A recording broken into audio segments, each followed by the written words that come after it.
News 50ಗೆ ಸ್ವಾಗತ. ನಾನು ಮಾಲ್ತೇಶ್. ನಾನು ಅನುಷಾ ಗೋಪಾಲ್ ಕೃಷ್ಣ. ರಾಜ್ಯ ದೇಶ ವಿದೇಶದ ಪ್ರಮುಖ 50 ಸುದ್ದಿಗಳನ್ನು ನೋಡೋಣ. ಬಿಎಸ್ ಯಡಿಯೂರಪ್ಪ ಲಿಂಗಾಯತರಲ್ಲ ಎಂಬ ಬಿಜೆಪಿ ಶಾಸಕ ಬಸನಗೌಡ ಪಾಟೀಲ್ ಯತ್ನಾಳ್ಗೆ ಬಿಜೆಪಿ ರಾಜ್ಯಾಧ್ಯಕ್ಷ ಬಿವೈ ವಿಜಯೇಂದ್ರ ತಿರುಗೇಟು ಕೊಟ್ಟಿದ್ದಾರೆ. ಯಾರ್ಯಾರು ಜಾತಿ ರಾಜಕಾರಣ ಮಾಡ್ತಿದ್ದಾರೋ ಅವರೆಲ್ಲರೂ ಶಾಸಕರು, ಮಾಜಿ ಸಚಿವರಾಗಿ ಉಳ್ಕೊಂಡಿದ್ದಾರೆ ಎಂದಿದ್ದಾರೆ. ಬಿಎಸ್ವೈ ಟೀಕೆ ಮಾಡಿದವರೆಲ್ಲ ಮಾಜಿ ಆಗಿದ್ದಾರೆಂಬ ಬಿವೈ ವಿಜಯೇಂದ್ರ ಹೇಳಿಕೆಗೆ ಶಾಸಕ ಯತ್ನಾಳ್ ತಿರುಗೇಟು ಕೊಟ್ಟಿದ್ದಾರೆ. ನಾವ್ಯಾರು ಮಾಜಿ ಆಗಿಲ್ಲ, ನಾವೆಲ್ಲ ಹಾಲಿಯಾಗೇ ಇದ್ದೇವೆ. ಬಿವೈ ವಿಜಯೇಂದ್ರ ಹಿಂದೆ ಇರೋರೆಲ್ಲ ಸಹ ಮಾಜಿಗಳು. ಬಿವೈ ವಿಜಯೇಂದ್ರ ಹಿಂದೆ ಮಾಜಿಗಳ ಸಂಖ್ಯೆ ದೊಡ್ಡದಿದೆ ಅಂತ ಆಕ್ರೋಶ ವ್ಯಕ್ತಪಡಿಸಿದ್ರು. ಒಂದು ಸಮುದಾಯದ ತುಷ್ಟೀಕರಣ ಮಾಡುವ ಕೆಲಸವನ್ನ ಕಾಂಗ್ರೆಸ್ ಮಾಡಿದೆ ಅಂತ ಬಿಜೆಪಿ ಶಾಸಕ ಬಸನಗೌಡ ಪಾಟೀಲ್ ಯತ್ನಾಳ್ ವಾಗ್ದಾಳಿ ನಡೆಸಿದ್ರು. ಮುಸ್ಲಿಮರಿಗೆ 4% ಸರ್ಕಾರಿ ಗುತ್ತಿಗೆ ಮೀಸಲು ಈ ಸರ್ಕಾರ ಸಂಪೂರ್ಣವಾಗಿ ಓಲೈಕೆಗೆ ಮುಂದಾಗಿದೆ. ನಾಳೆ ಇದನ್ನ ವಿಧಾನಸಭೆಯಲ್ಲಿ ಪ್ರಶ್ನೆ ಮಾಡುತ್ತೇವೆ ಅಂತ ತಿಳಿಸಿದ್ರು. ಬಿಬಿಎಂಪಿ ಚುನಾವಣೆಗೆ ನಾವೆಲ್ಲ ಸಿದ್ಧರಾಗಬೇಕೆಂದು ಬಿಜೆಪಿ ರಾಜ್ಯಾಧ್ಯಕ್ಷ ವಿಜಯೇಂದ್ರ ಕರೆ ಕೊಟ್ಟಿದ್ದಾರೆ. ಉತ್ತಮ ಅಭ್ಯರ್ಥಿಗಳನ್ನ ಆಯ್ಕೆ ಮಾಡಿ ಗೆಲ್ಲಿಸಬೇಕಿದೆ. ಆ ಕೆಲಸದಲ್ಲಿ ನಾವೆಲ್ಲ ಒಟ್ಟಾಗಬೇಕು ಅಂತ ವಿಜಯೇಂದ್ರ ಹೇಳಿದ್ದಾರೆ. ಕಾಂಗ್ರೆಸ್ ಸರ್ಕಾರ ಎಸ್ಸಿ ಟಿಎಸ್ಪಿ ಅನುದಾನ ದುರ್ಬಳಕೆ ಮಾಡುತ್ತಿದೆ ಎಂದು ಆರೋಪಿಸಿ ಬಿಜೆಪಿ ಪ್ರತಿಭಟನೆ ನಡೆಸಿತು. ಸಂಸದ ಗೋವಿಂದ ಕಾರಜೋಳ ನೇತೃತ್ವದಲ್ಲಿ ಕಲಬುರಗಿಯ ಎಸ್ಪಿಪಿ ವೃತ್ತದಲ್ಲಿ ಪ್ರತಿಭಟನೆಯಲ್ಲಿ ನೂರಾರು ಬಿಜೆಪಿ ಕಾರ್ಯಕರ್ತರು ಭಾಗಿಯಾಗಿದ್ದರು. ಚಿತ್ರರಂಗದ ನಟ್ಟು ಬೋಲ್ಟು ಸರಿ ಮಾಡ್ತೀನಿ ಅನ್ನುವ ಡಿಕೆ ಶಿವಕುಮಾರ್ ಹೇಳಿಕೆಗೆ ಬಿಜೆಪಿ ಶಾಸಕ ಮುನರತ್ನ ಮತ್ತೆ ಕಿಡಿಕಾರಿದ್ರು. ಹಣ ನುಂಗೋರಿಗೆ, ಲೂಲು ಮಾಲ್ ತಗೊಂಡು ಹೋದಂತವರಿಗೆ ಟೈಟ್ ಮಾಡಬೇಕು ಅಂದಿದ್ದಾರೆ. ಬಿಬಿಎಂಪಿ, ಬಿಡಿಎ, ಜಲಮಂಡಳಿ ಸಾಲ್ತಾ ಇಲ್ಲ, ಇನ್ನೆಲ್ಲಿ ಬೇಕು ಇವರಿಗೆ ಅಂತ ಪ್ರಶ್ನಿಸಿದ್ದಾರೆ. ಸಿನಿಮಾದವರ ನಟ್ಟು ಬೋಲ್ಟು ಟೈಟ್ ಮಾಡೋದು ಗೊತ್ತಿದೆ ಅನ್ನುವಂತ ಡಿಕೆ ಶಿವಕುಮಾರ್ ಬಗ್ಗೆ ಕಾಂಗ್ರೆಸ್ನ ಹಿರಿಯ ಕಾರ್ಯಕರ್ತ ಕೂಡ ಟೆನಿಸ್ ಕೃಷ್ಣ ಪ್ರತಿಕ್ರಿಯಿಸಿದ್ದಾರೆ. ಹಿಂದೆ ಕಾಂಗ್ರೆಸ್ನಲ್ಲಿದ್ದಂಥವರು ಕಾಲು ನೋವಿನ ಕಾರಣ ಮೇಕೆದಾಟು ಹೋರಾಟಕ್ಕೆ ಬರೋಕ್ಕಾಗಿಲ್ಲ ಅಂತ ಹೇಳಿದ್ದಾರೆ. ಅಲ್ಲದೆ ಕಾಂಗ್ರೆಸ್ ಹಿರಿಯ ಕಲಾವಿದರನ್ನ ಗೌರವಪೂರ್ವಕವಾಗಿ ನಡೆಸಿಕೊಂಡಿಲ್ಲ ಅಂತಲೂ ಬೇಸರ ವ್ಯಕ್ತಪಡಿಸಿದ್ದಾರೆ. ಆನ್ಲೈನ್ ಗೇಮ್ ಆಪ್ ಅಧಿಕೃತ ಆಗಿಲ್ಲ, ಅನುಮತಿ ನೀಡಿಲ್ಲ ಅಂತ ಸಚಿವ ಡಾಕ್ಟರ್ ಜಿ ಪರಮೇಶ್ವರ್ ಹೇಳಿದ್ದಾರೆ. ರಮ್ಮಿ ಕಲ್ಚರ್ ಜೊತೆಗೆ ಕರ್ನಾಟಕ ರಮ್ಮಿ ಗೇಮ್ ಹಾಗೆ ಡ್ರೀಮ್ 11 ಸೇರಿದಂತೆ ಮೊದಲಾದಂಥ ಆನ್ಲೈನ್ ಗೇಮ್ ಆಪ್ಗಳು ಚಟುವಟಿಕೆಯಲ್ಲಿ ಇವೆ ಅಂತಾನು ಹೇಳಿದ್ದಾರೆ. ಸಚಿವರ ಮೀಟಿಂಗ್ ವಿಚಾರ ಹೈಕಮಾಂಡ್ಗೆ ಬಿಟ್ಟಿದ್ದು ಅಂತ ಸಚಿವ ಚಲರಾಯಸ್ವಾಮಿ ಹೇಳಿದ್ದಾರೆ. ಸಣ್ಣ ಪುಟ್ಟ ಕಲಹ ಇರುತ್ತೆ, ಅದೆಲ್ಲ ಹೈಕಮಾಂಡ್ ನೋಡ್ಕೊಳ್ಳುತ್ತೆ. ಸಿದ್ದರಾಮಯ್ಯ ದಾಖಲೆಯ 16ನೇ ಬಜೆಟ್ ಮಂಡನೆ ಮಾಡ್ತಾರೆ ಅಂತ ಹೇಳಿದ್ದಾರೆ.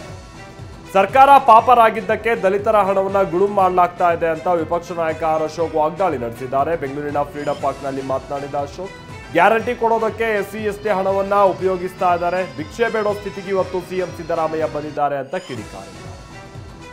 ಬೆಂಗಳೂರಿಗೆ ಕೇಂದ್ರ ಸಚಿವ ಅಮಿತ್ ಶಾ ಭೇಟಿ ವಿಚಾರಕ್ಕೆ ಬಿಜೆಪಿ ರಾಜ್ಯಾಧ್ಯಕ್ಷ ವಿಜಯೇಂದ್ರ ಪ್ರತಿಕ್ರಿಯಿಸಿದ್ದಾರೆ. ಮಾರ್ಚ್ 7ರಂದು ಕೇಂದ್ರ ಸಚಿವ ಅಮಿತ್ ಶಾ ಬರ್ತಾ ಇದ್ದಾರೆ. ಮಾರತಹಳ್ಳಿಯಲ್ಲಿ ಖಾಸಗಿ ಆಸ್ಪತ್ರೆ ಉದ್ಘಾಟಿಸುತ್ತಾರೆ.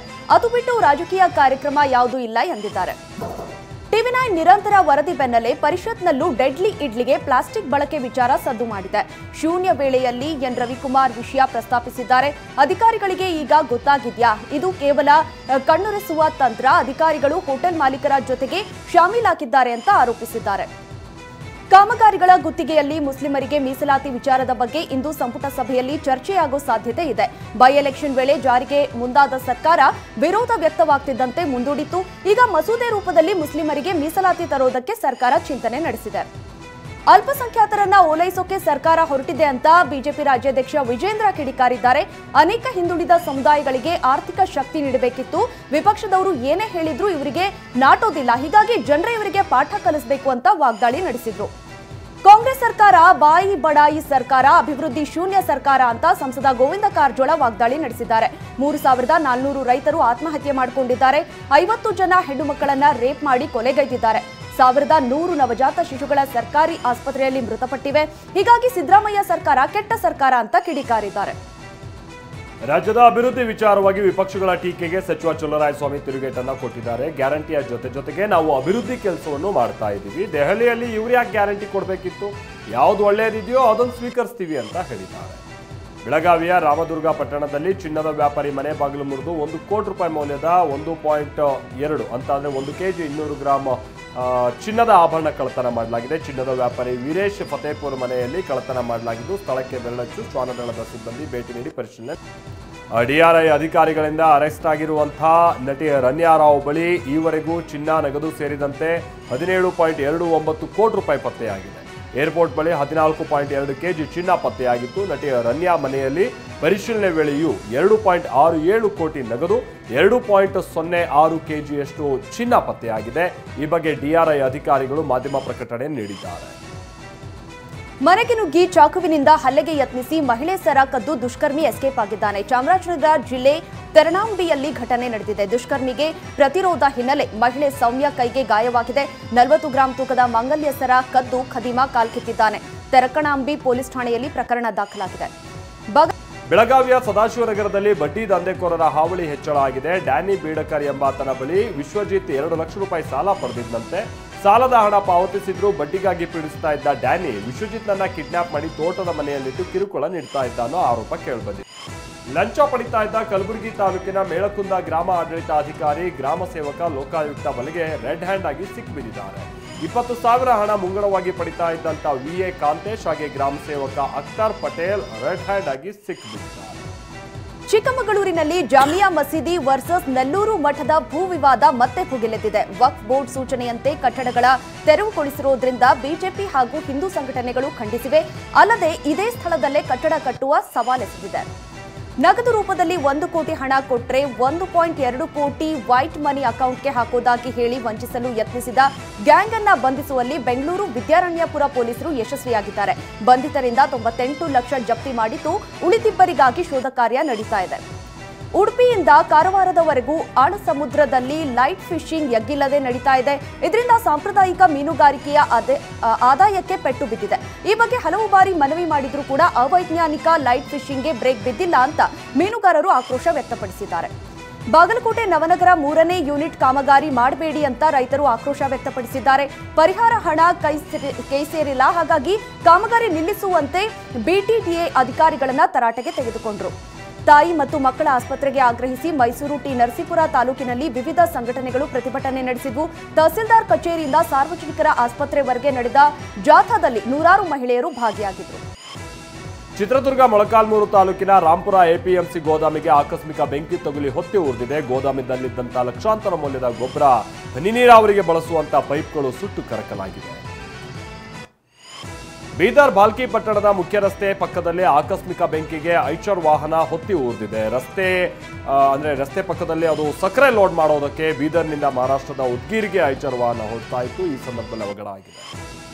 SSLC ಪೂರ್ವಭಾವಿ ಪರೀಕ್ಷೆ ಪ್ರಶ್ನೆ ಪತ್ರಿಕೆ ಲೀಕ್ ಆಗಿದ್ದು ಸೋಷಿಯಲ್ ಮೀಡಿಯಾದಲ್ಲಿ ವೈರಲ್ ಆಗ್ತಾ ಇದೆ.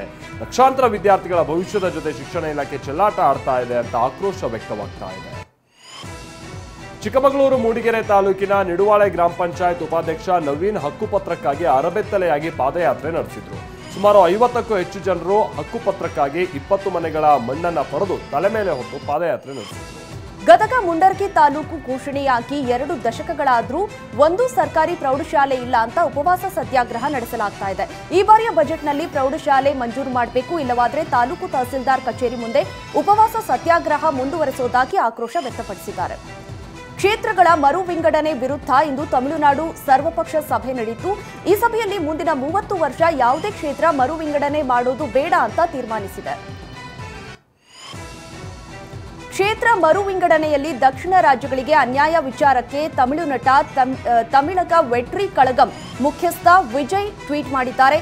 ಕೇಂದ್ರ ಸರ್ಕಾರವು ನಿರಂಕುಶವಾಗಿ ಮರು ವಿಂಗಡಣೆ ಮಾಡಬಾರದು, ಮಾಡಿದ್ದೇ ಆದರೆ ದಕ್ಷಿಣ ರಾಜ್ಯಗಳ ರಾಜಕೀಯ ಮಹತ್ವ ನಾಶವಾಗಲಿದೆ, ಇದನ್ನ ಯಾವುದೇ ರೀತಿಯಲ್ಲೂ ಒಪ್ಪಲು ಸಾಧ್ಯವಿಲ್ಲ ಅಂತ ಟ್ವೀಟ್ ಮಾಡಿದ್ದಾರೆ.